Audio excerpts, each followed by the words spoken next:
A listener note: this story contains adult content and language. In March 2015, Debra Newell realized she had married a stranger, a man whose past was a series of fabrications. John had seemed desperately in love with her.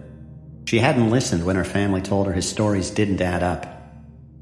But now she had proof: police reports, restraining orders from multiple women, jail and prison records.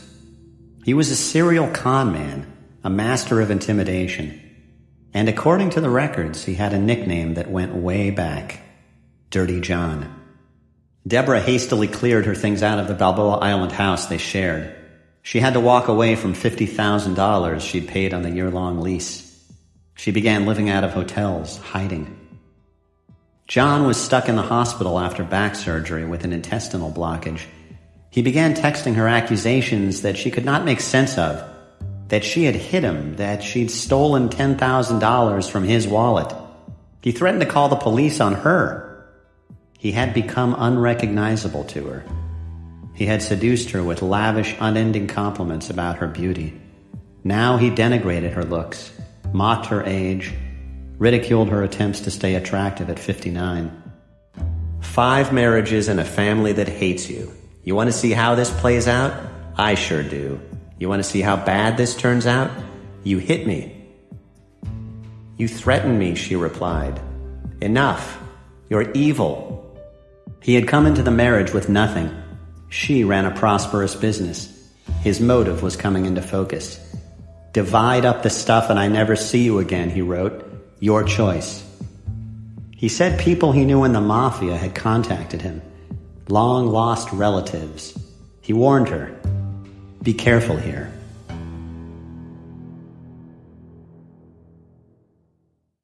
Hi, it's Christopher Goffard. If you'd like to support more signature journalism like this, you can join us by subscribing to the LA Times. Our mission is to uncover the truth every day, and we invite you to be part of it at latimes.com/join. That's latimes.com/join.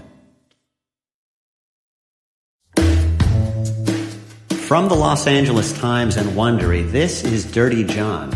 I'm Christopher Goffard.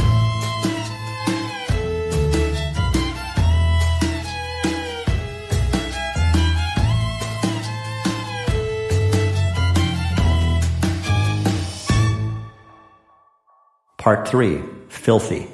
Well, the mob always had a presence in our home. My grandfather was a holder, is basically what he was. What my dad explained to me is he held money. And I remember they would roll the $100 bills up and they'd shove them into the shower curtains. It was so funny. I was 12 years old at the time. I'm like, who puts money in the shower curtain rod? I'm talking to Donna Meehan Stewart, one of John Meehan's sisters.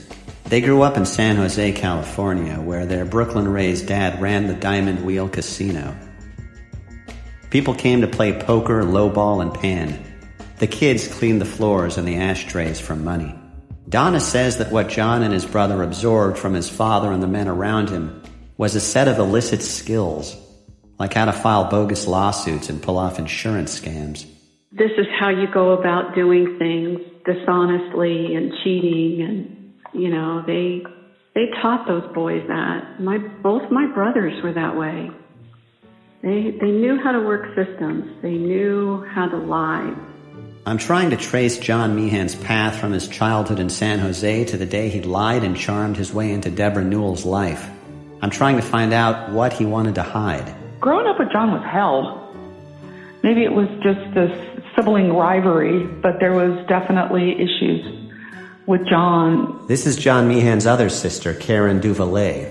She went to Prospect High School with him in Saratoga, California in the mid-1970s. He was very popular because of his sports, and he was very good looking, so he was a chick magnet. Had a lot of women. He had, a lot of charisma. He learned at a very young age how to work it. From as far back as I can remember, he was a straight A student. I think John thought he was smarter than everybody else because everybody told him he was, but he had no common sense. He wasn't groomed to take that and be successful and to help other people. And be grateful that, you were blessed with these gifts. Instead, he was taught to manipulate at a very early age. And that's the fault of my parents, especially my dad, because that's all my dad knew. She says the family was related to Albert Anastasia, the East Coast mobster who ran Murder, Inc. This is a name you know if you have even a passing interest in mafia history. Reporters called him the Mad Hatter and the Lord High Executioner, and he was famous for eliminating potential witnesses. He died in 1957, riddled with bullets in a New York City barbershop. You might have seen the photo. John and Karen's grandmother did have the surname Anastasi, but I couldn't find a conclusive genealogical link to the mob family. What matters is that John grew up with this as the family lore, and in the way others boast about forebears who are on the Mayflower, John bragged about this supposed mafia pedigree. And if anybody did anything to John, or, my dad would tell us, you go out there with a stick and take care of it. It's the Brooklyn mentality of you fight, you get even. If you want to get back at somebody, you don't get back at them, you get back at their family. That's where that mafia mentality came in. John was really influenced by my dad, and that's what John locked onto, was the glamour of a mafia family. And it's just, I look at it now and it's just still so weird. The sisters say their mother had an affair with a casino worker and their parents divorced. At the time, Karen was a high school freshman and John was a sophomore. And that's when, she says, John started to go really bad. It was a very bitter, it was a very angry divorce. We were the all-American family, 2 boys and 2 girls, and literally one night I came home and it was gone. It was blown up. And he just hated my mom for destroying the family. And I think that is the beginning, of John. I think, up until that point, he probably could have gotten some help if my parents would have stayed together long enough, but, he got caught in the wheel of dysfunction. My other brother was gone, my sister was married, and then there was me. So it was John and I that got kind of dumped. She says John hated his father, too. His father encouraged him to join the Air Force. She says the Air Force offered John a free ride through medical school, but he didn't want to give up the years of his life. So here he was, graduated high school, living here and there, working in hospitals as orderlies, and wheeling and dealing, selling cocaine now. She says her brother was obsessed with the James Bond movies, Sean Connery's Bond, suave and beyond the law with a license to kill. That was the image of himself John favored. He had a customized license plate that said MEE 007. He actually went to Santa Clara University for a while, but got in trouble all the time. It was just easier for John to just be 007 and to, deal with women and money and, cars and just hustle. He was a hustler. And whatever he had to do to get money, he would do. He was in the Taco Bell, and he picked up a piece of glass and put it in a taco and bit into it. The company that my dad worked for was the one who paid the claim. So I don't know if they were both in cahoots on that or what, but I know my dad was hurting for money back then.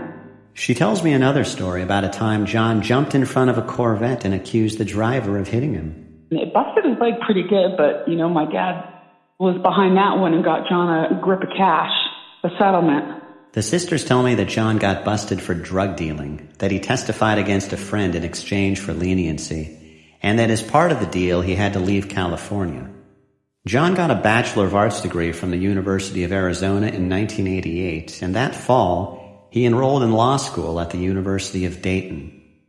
I found a man named Kevin Horan who happens to be an FBI agent now, but in the fall of 1988, they were law school classmates. I don't know if it was an air about him or the way he wore his clothes or the way he, looked or whatever. He just kind of had a look of like a California guy. I don't know why that stuck out with me, but it did. But he says John didn't make a strong impression as a student. He made his name in other ways. I was living with some buddies right there on campus, and they were the ones that really got to know him, and I think it pretty much coined the phrase, that I came to know of him. It called him Dirty John. And again, that had to do with, I think, just him being kind of having a little reputation as a ladies' man or something like that. Along with Dirty John, they called him Filthy John. Sometimes they just called him Filthy. In the fall of 1989, Kevin moved into a house John was renovating out by the cemetery. Was he secretive about his past? Either I never asked or he just never talked about it or whatever, but I guess it speaks volumes of the fact that I don't know anything about him. I hardly know anything at all about him. And here I live with him. I want to say it probably was that semester. I was noticing he was bringing girls back to the house. One of them was Tanya Sells, a pretty young nurse. She seemed so nice and innocent that Kevin had to wonder how John had won her. Here's a intelligent, articulate, decent-looking guy at the University of Dayton Law School who, seems to have his life together. This is Tanya, who now lives outside of Atlanta.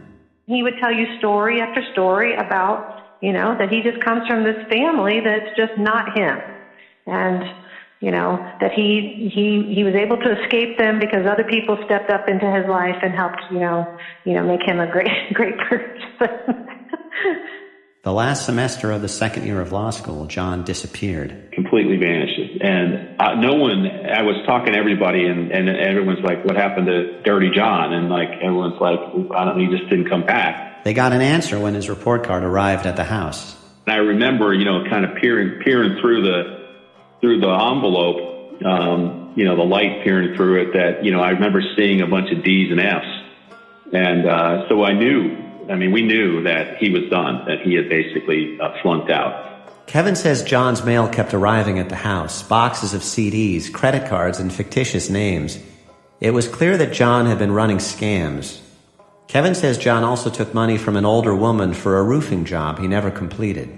I found another law school classmate of John's, Lance Gildner, who says John seemed proud of the credit card swindle, not sheepish about it at all. Lance thought, this guy is committing felonies. So the name Dirty John, it started with his womanizing, but it seemed to grow and evolve and encompass a bunch of other things that he did, like these housing scams, right? It probably was a conglomeration of many different things that people knew about him, that he was basically this strange lone wolf guy that, did all kinds of, scandalous type things. And it wasn't just with women. I knew this stuff about Tanya, that he was cheating on her, that people called him, Filthy and Dirty John, and he was ripping off little old ladies and stuff like that. John was still in the area, and his latest deception was at once more audacious and more intimate. He was getting married to the pretty nurse. It's November 10, 1990 at St. Joseph Catholic Church in Dayton, Ohio. John Meehan, failed law student, is about to marry Tanya Sells, who is about to graduate from anesthesia school. This is the bride's family church, where she was baptized and her dad was an altar boy. The officiating priest is her uncle. Heavenly Father, hear our prayers for Tanya and John. The bride is 25. The groom is 31, though she thinks he's 26. He's told her he was born in 1964. She also thinks his name is Jonathan, although his name is just John. He shaved 5 years off his age and added 5 letters to his name. Did it strike you as strange that he didn't bring anybody to his wedding from his family? Okay, well, I can explain that. He told me that his dad was an alcoholic and his mom was addicted to painkillers, and that they were embarrassing and that they didn't get along, and that the wedding day was about him, and he didn't want them ruining it. John fidgets and smirks in his tux through the ceremony. He looks like a boy in a grown-up's costume enjoying some fantastic private joke. John wears that glib devil-may-care expression as his friend Phil gives the toast. Y'all don't know John real well. And I've known him for about 3 or 4 years now. And if you talk to any of his friends, as far as the reaction to his wedding, you'll just find out that they're completely shocked and baffled. And the reason why... Bail yourself out. No, and the reason why, and I think one of the reasons John and I hit it off real well, first started to become friends, is we're a little bit skeptical people, you know? To see John really be in love is an inspiring thing for me. And I'm sure for his friends too. And so, John, I wish you the best of everything and may you live happily ever after. Thank you. Phil might be describing a guy he's just met for all we learn about him. I tracked down another of John's groomsmen, and he tells me how strange the wedding felt. A Don Draper wedding, he calls it. A reference to the John Hamm character on Mad Men who's living under a fake name with a fabricated past. John, how do you feel this evening? I'm fine. I feel good, thanks, Phil. And thank you very much. I appreciate the toast. You did a damn good job, and I appreciate everybody being here, except Lance. Thank you. And so, what do you got planned for the rest of the evening? Rest of the evening, drink, frivolity, fun, plundering pillages near and far. Sounds good. I first met John about 2.5 years ago. Do you remember any particular anecdotes that happened that really come to mind? Anecdotes that come to mind. No. Well, we'll try somebody else. There's a blank space where the story should be, and the stories his buddies do have aren't repeatable. Let me start by saying this. John Meehan's nickname is Filthy John Meehan. But why? Why? His friends, why? Remember when you first created that nickname? That's why? Yes, I do, but it cannot be divulged on camera. After the wedding, watching this video, Tanya is surprised to learn that this is the nickname of the man to whom she has just pledged her life. Tanya asks him about it, and he laughs it off. It's nothing.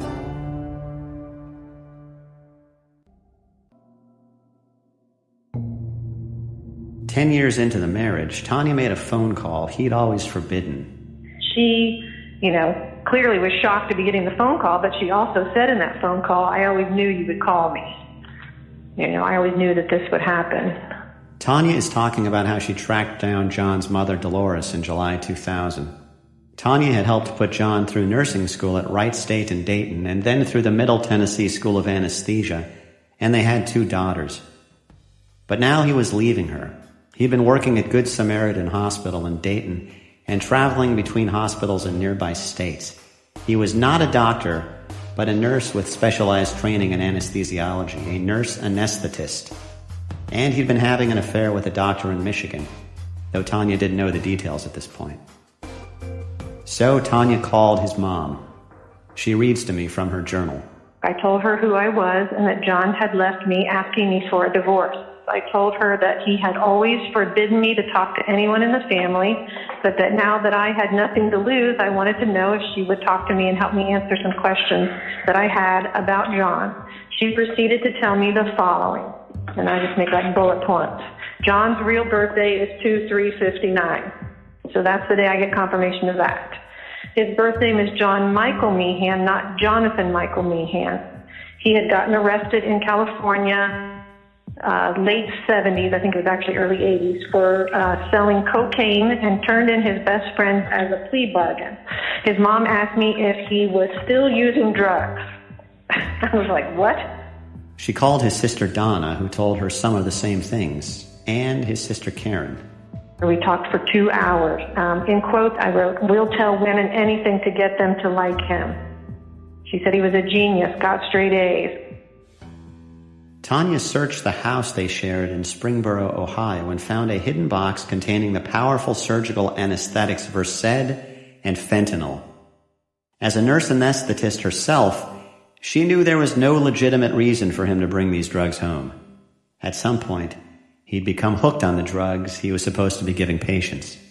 She told police, who started an investigation. This was September 2000. Depending on the state and the hospital you're in, when you go in for surgery, whether it's knee surgery or open heart surgery, your life is often in the hands of the nurse anesthetist on duty. They put in the breathing tube, and they monitor your vital signs while you're under, and they control the amount of pain medication you're getting. An MD, that's the anesthesiologist, may or may not be supervising them. Anesthesia, if you're a good anesthetist, you've got some experience, we always say the job is 99% boredom because everything's going right. You're doing things right, everything's right, and 1% sheer terror because when things go bad, they go really bad. And if you don't have all your faculties, how are you going to handle something when it goes bad? How easy is it in that position, like John was, to steal the drug? Extraordinarily easy. But here's the deal. Even though it's easy, anybody can do it. Once you start using, it's not so easy anymore because you need more and more and more and more, and you get sloppy and sloppy and sloppy. At worst, anesthetists who are stealing drugs and injecting them can miss something vital and kill a patient. More commonly, they leave a patient in excruciating pain. It looks like the anesthetist gave the right amount of medicine, and the patient wakes up and hurting and in terrible pain, and their blood pressure's high, and their heart rate is high, and then that's usually how the anesthetist starts getting looked at. Do they have a series of patients who are coming out that seem like they should be comfortable and they're not? I supported him while he went to nursing school. I supported him while he went to anesthesia school, and this is what he put a black mark on my profession, but my profession. And I helped him get there. I had guilt about that. And so guilt about that, having him not hurt patients and protecting my children were my driving force for going to the police and doing what I did to make sure that he was stopped. John's career was unraveling. He lost his job at the Ohio and Michigan hospitals where he had been working and tried to start over in Warsaw, Indiana. Tanya's friends notified the nursing board there. And I don't know any of those details, but he was asked to get treatment. But he accused me of being the one to call the Indiana board to report him, which I had not. And he was threatening me with these phone calls because he thought that I was, ruining his life. His career. Police told her to get the threats on tape. She plays them for me. Let me ask you a question. Can you answer me a question honestly? I'm the most honest person that you know. Who called the Indiana State Board of Nursing? Why am I going to tell you that? John, I'm not going to tell you who called. Why would I do that? You're the most vindictive person I know. I don't intentionally. Any of the things you've done haven't hurt me, haven't done it purposely to hurt me? No. What were you doing it for kicks? No, to protect my children. No, that's a whole different story. Listen, I spoke to my mom at great length. She's never going to talk to you again. I don't, John, why do you think that bothers me? Because we had a good long talk, and all this stuff you've been telling me is nothing but a bunch of lies. The fact that me getting half of your retirement isn't bothering you. You spoke to her at great length about how it bothered you. I think it's wrong. But if you can sleep taking it and you can live with that, then go ahead. That's what I've told you from the very beginning. Well, evidently... You know that it's wrong. You know that it's wrong. No, it's not wrong. In your heart, you know that it's wrong. No, I know that. And that's why from the very beginning you were going to let me keep it. Yeah, that's right. And you just done things the way I asked you to, but no, you wanted to cause all this trouble. I'm not trying to cause trouble. I'm trying to find out the truth so I can protect my children. Your family... The children are the last thing. Your family told...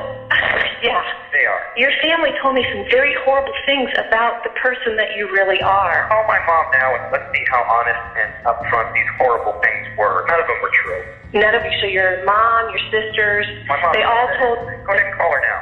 Well, if you threatened her and made her feel bad for telling me, then of course she's going to change her... My mom, Tanya. Amid the acrimony, they arrange for John to pick up the kids for a visitation. What compounds the awkwardness is that he's been living at Good Samaritan Hospital. I'll pick him up at 10 o'clock. Okay, but I have a question. What about Abby's nap? Do you want to bring her back after a couple hours and then just go out with Em so that she can sleep? I mean, you're not going to have any place to lay her down. Yeah, I'll talk. Who am I picking her up from? My house. I don't work Sundays anymore. Okay. I'll pick him up at 10 o'clock at your house. Okay, and, don't forget, like, a diaper bag and stuff. I won't. Okay. All right. Bye. John's anger escalates, and so do his threats. Tanya plays me more calls. Well, why the hell you just get rid of my last name? I can't stand you using it. And one other thing, I have it on excellent authority. You're the one who's been making the phone calls. This is not. Sleep well.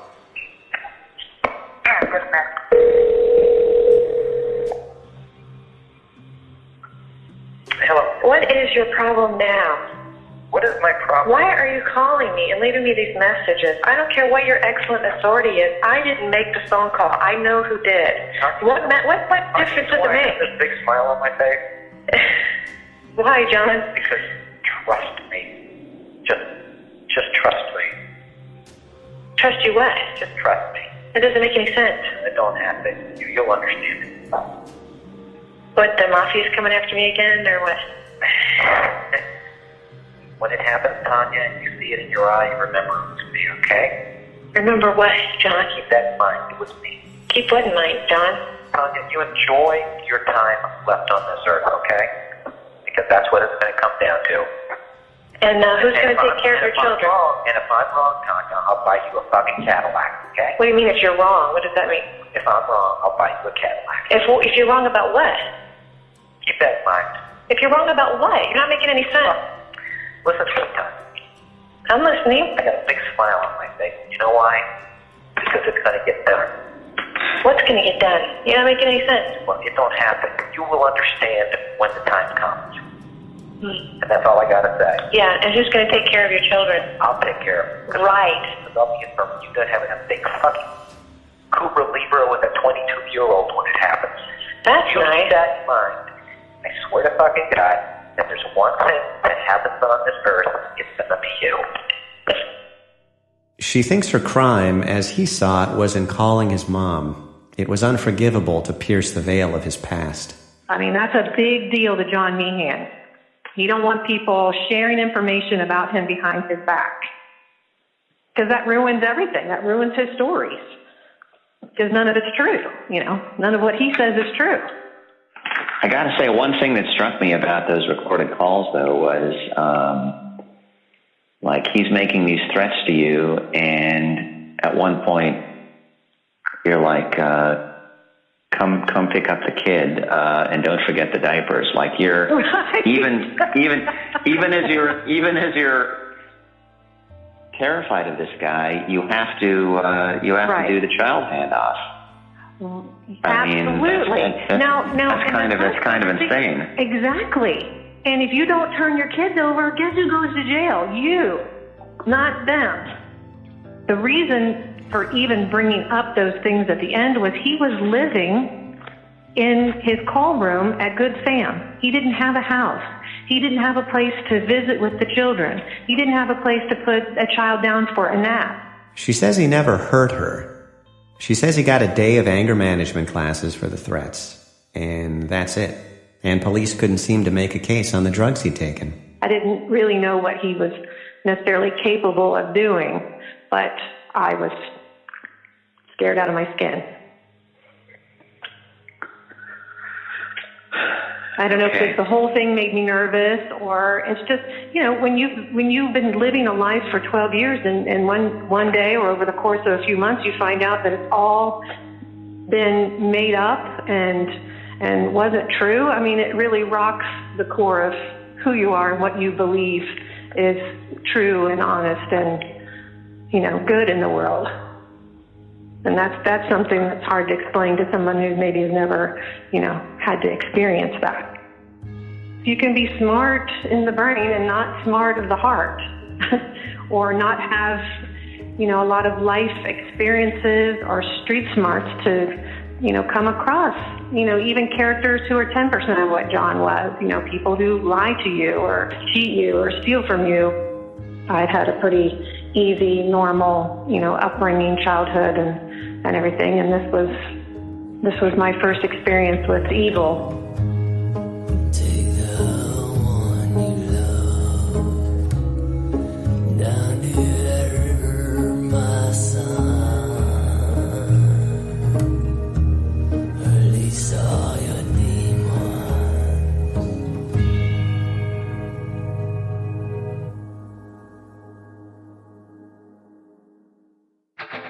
Are you hiring? Find your dream candidate with these tips from ZipRecruiter and Dirty John. Tip: use your job post to reflect your company's culture. Think about the type of candidate you're trying to attract and what they would respond to. For example, if it's a creative position, the job post can be written creatively.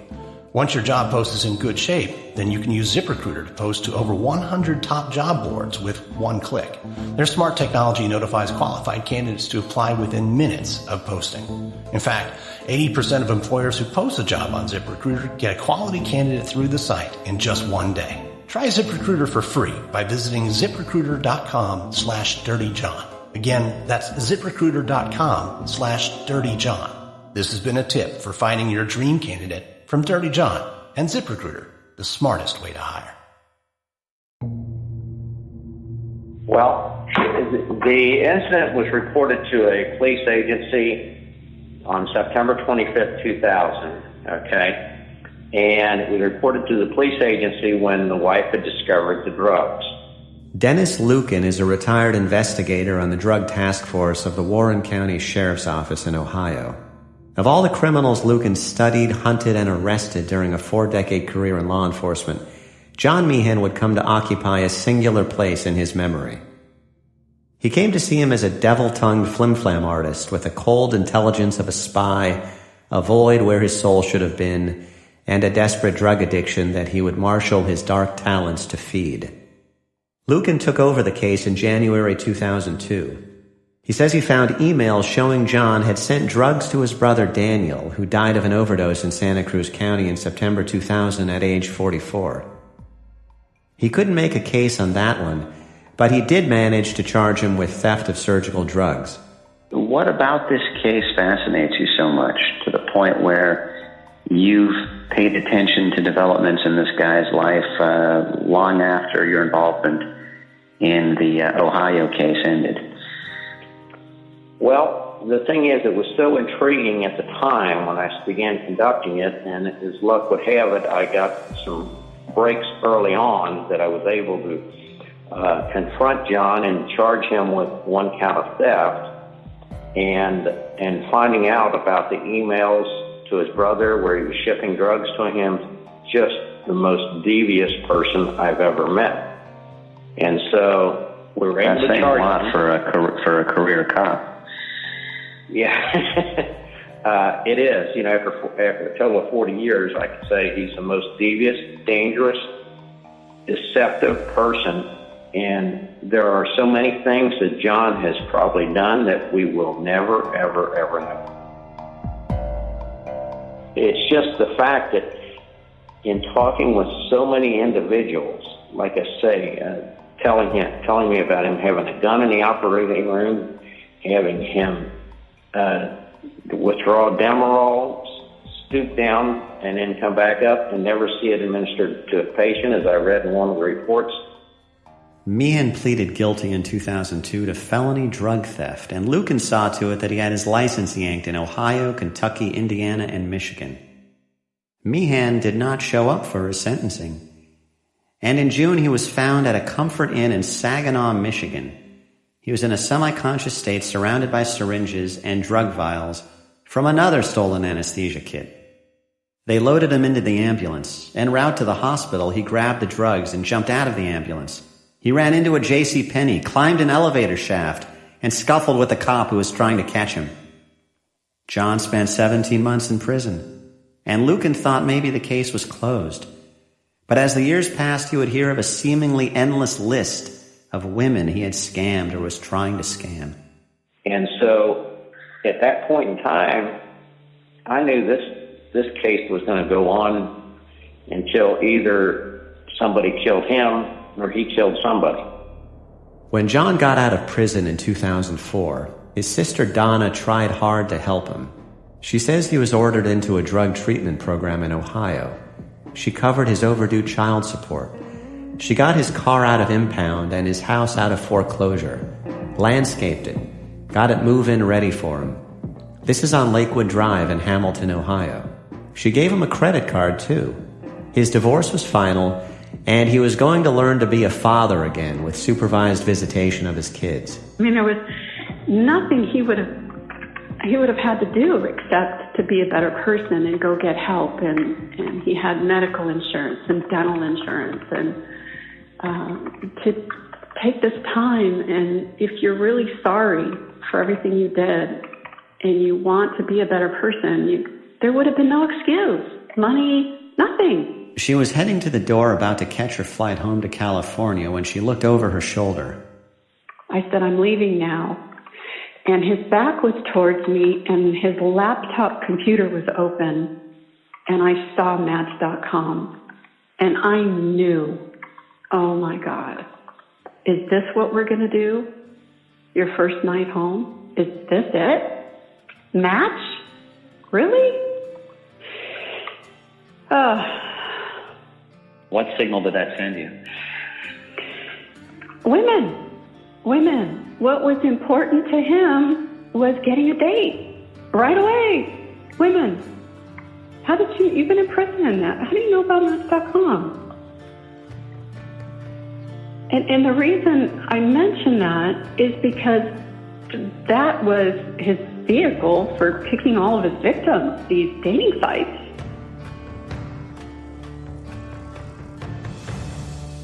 John's neighbors told her they saw a parade of women coming through the house. He was racking up credit card debt and didn't seem to be looking for work. He moved to California, where Donna gave him a spare bedroom at her Newport Beach house and a job at a real estate business. So John needed to re-enter the workforce.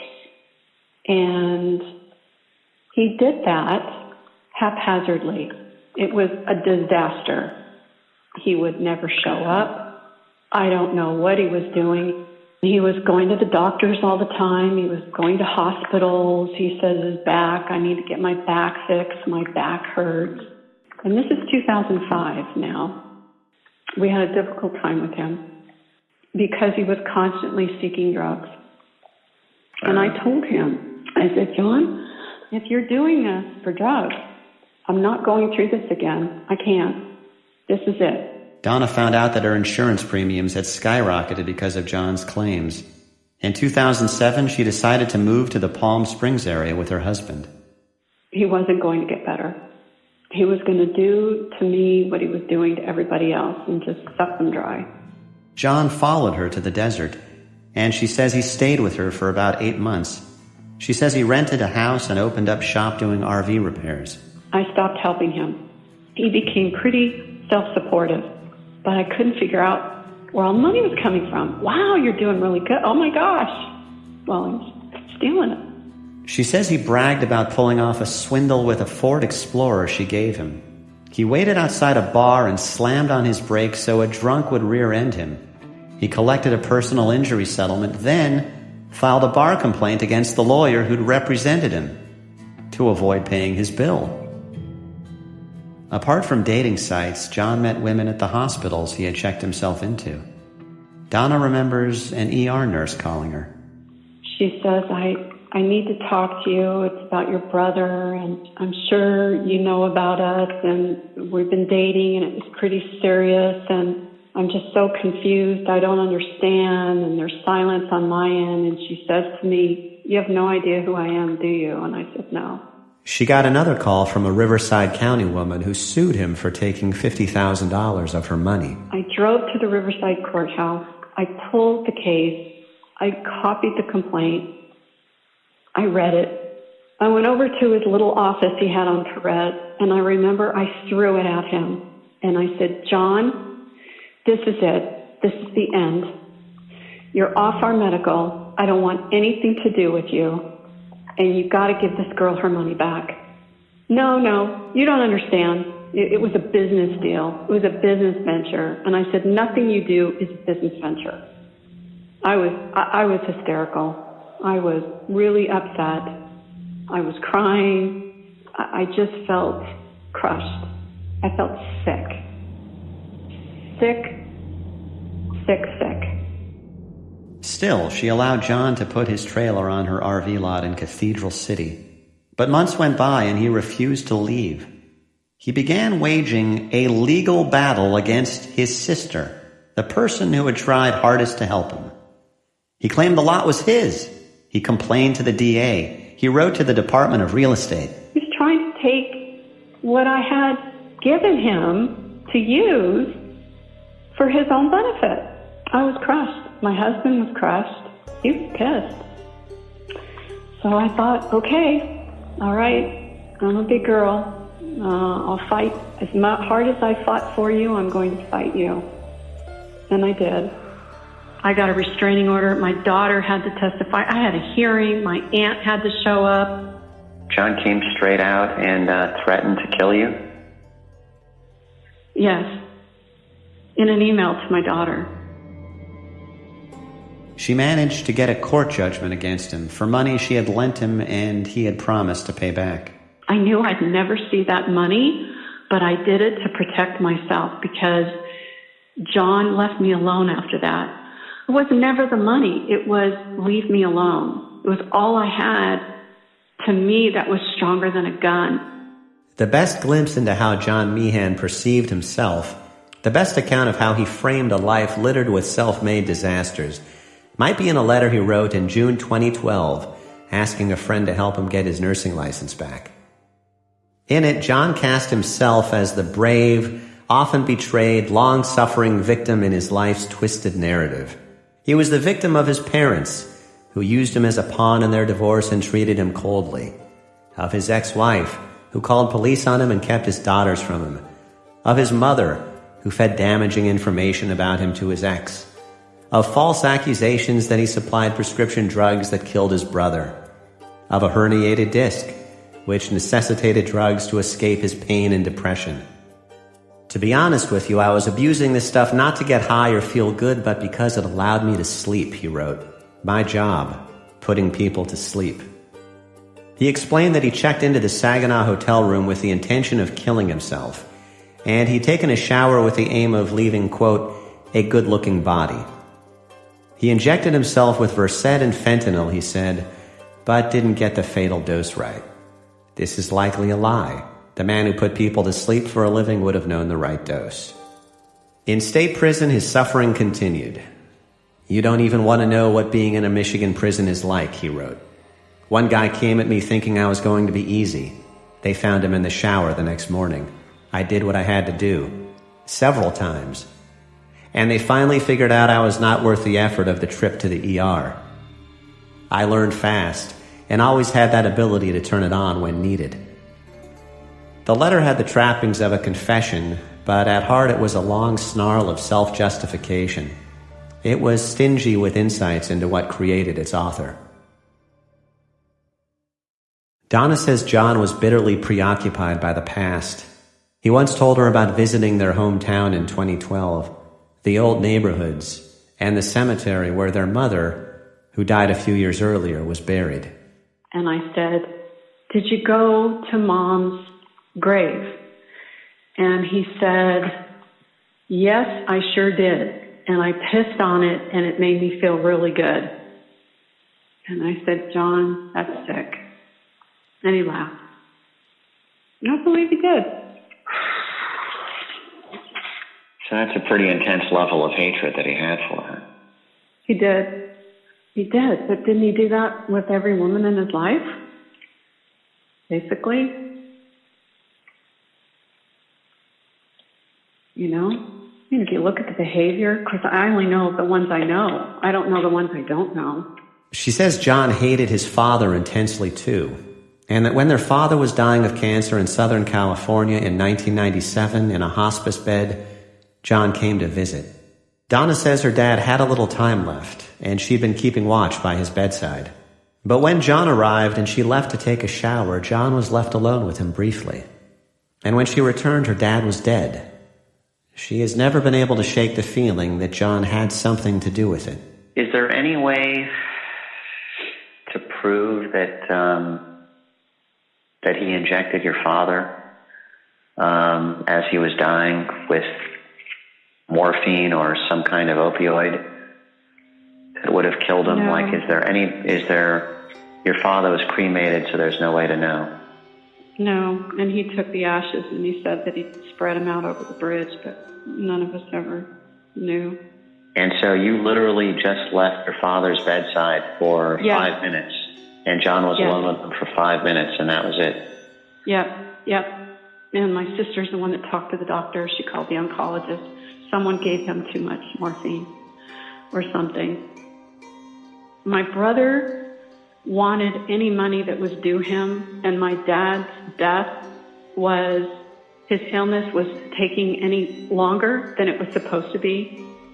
Just be over it. I want to go. I don't want to be here. Yeah. Hated my dad.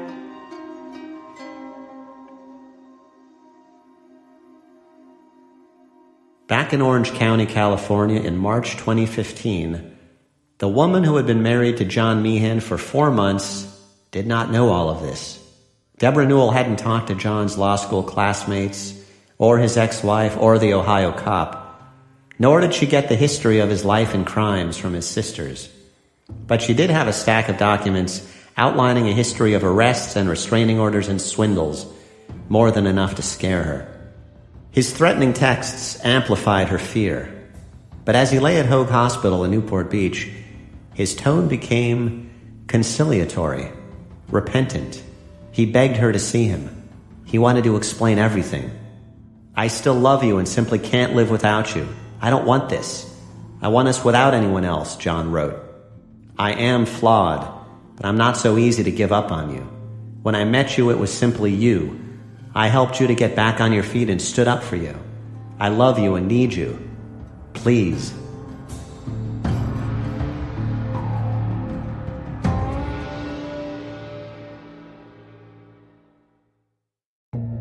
On the next episode of Dirty John.